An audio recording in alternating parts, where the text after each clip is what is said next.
Olá! Hoje a gente vai falar de uma saga incrível, a das primeiríssimas plantas que ousaram sair da água e conquistar a terra firme.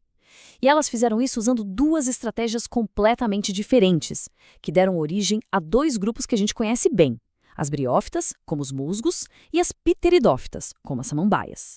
Pois é, musgos de um lado, samambaias do outro, à primeira vista podem parecer só plantas verdes, mas as diferenças entre elas são gigantescas e contam a história dos primeiros grandes saltos evolutivos para a vida fora d'água. Então fica a pergunta: o que de verdade separa esses dois mundos? É isso que a gente vai investigar agora. Para começar, vamos entender as características mais básicas que colocam esses dois grupos em universos quase opostos, mesmo eles tendo uma origem tão antiga e compartilhada. Primeiro, o que elas têm em comum? Sabe, tanto briófitas quanto pteridófitas são chamadas de criptógamas. O nome vem lá do grego e quer dizer basicamente gametas escondidos. E por quê? Porque diferente da maioria das plantas que a gente vê por aí, os órgãos reprodutores delas não são óbvios, não são flores, e elas também não produzem sementes. É um jeito de se reproduzir mais antigo, mais discreto. Agora, olha só que interessante. Aqui está a diferença mais crucial de todas. As briófitas, os musgos, são avasculares. Pensa assim, elas não têm um encanamento interno. A água e os nutrientes passam devagarinho, de uma célula para outra. É por isso que elas são sempre pequenas rasteirinhas. Já as pteridófitas, elas foram a verdadeira revolução. Elas desenvolveram vasos condutores, o xilema e o floema, que funcionam como um sistema circulatório, sabe? Isso permitiu um transporte rápido e eficiente de tudo que a planta precisa, e foi o que deixou elas crescerem e muito, desenvolvendo raízes, caules e folhas de verdade. Vamos agora para a segunda grande diferença, que está no ciclo de vida de cada uma. E a gente pode imaginar isso quase como uma batalha das gerações, uma disputa entre duas formas de vida dentro da mesma planta. Bom, todas as plantas, sem exceção, têm um ciclo de vida que a gente chama de alternância de gerações. O que isso significa? Que elas vivem uma vida dupla. Uma parte da vida é uma fase haploide, que produz gametas, chamada gametófito. A outra parte é uma fase diploide, que produz esporos, o esporófito. A grande questão da evolução é qual dessas fases é a principal, a dominante. Nas briófitas, o show é todo do gametófito. Aquele tapete verde de musgo que a gente vê no muro ou no chão da floresta, é ele, a fase dominante. E para se reproduzir, ele ainda depende totalmente da água, porque os gametas masculinos precisam literalmente nadar até o feminino. Depois que isso acontece, nasce o esporófito, que é só uma hastezinha que cresce em cima do musgo, dependendo dele para tudo, só com uma missão: produzir e soltar os esporos.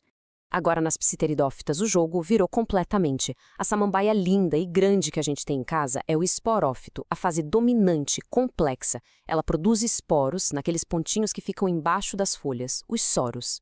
E quando um esporo cai na terra e germina, ele vira um gametófito minúsculo, quase invisível, chamado prótalo. A fecundação ainda precisa de água, mas acontece ali, naquela estruturazinha passageira que logo morre para dar lugar a uma nova samambaia gigante.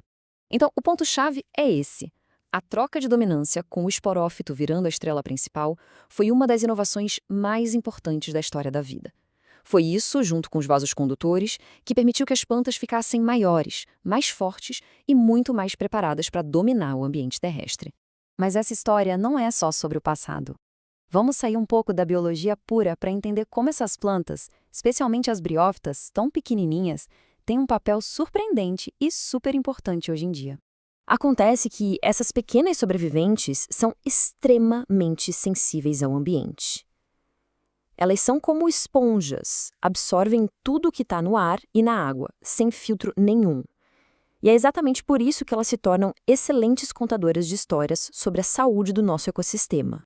E para a gente ver isso na prática, vamos dar uma olhada numa pesquisa fascinante feita aqui no Brasil, lá no Parque Nacional da Serra dos Órgãos, no Rio de Janeiro. Os cientistas tiveram uma ideia genial: usar as briófitas para fazer um check-up da qualidade do ar dentro do parque.